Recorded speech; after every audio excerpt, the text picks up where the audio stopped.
హరే కృష్ణ అందరికీ. అర్జునుడిలో వచ్చిన వైరాగ్యం ఆత్మజ్ఞానం వల్ల వచ్చింది కాదని, తాత్కాలికమైన వైరాగ్యంలాగా మమకారం అనే జబ్బు వల్ల వచ్చిన వైరాగ్యం మాత్రమే. అందుకే రాజ్యం వద్దు, సుఖాలు వద్దు, భోగాలు వద్దు అని అంటున్నాడు అర్జునుడు.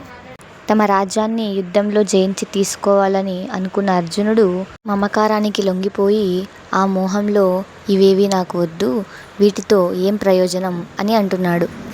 అయితే ఈ యుద్ధం నిజంగా రాజ్యం కోసమో భోగాల కోసమో అయితే భగవానుని దృష్టిలో ఇది తప్పవుతుంది. ఎందుకంటే ఇలా రాజ్యం కోసమే యుద్ధం అయితే అది కర్మ అవుతుందే కానీ కర్మయోగం అవ్వదు. అసలు ఈ కర్మయోగం అంటే ఏంటి?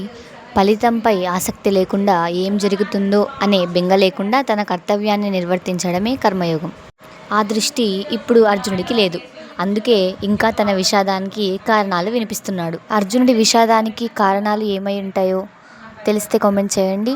నెక్స్ట్ వీడియోలో తెలుసుకుందాం. Until then Radhakrishna.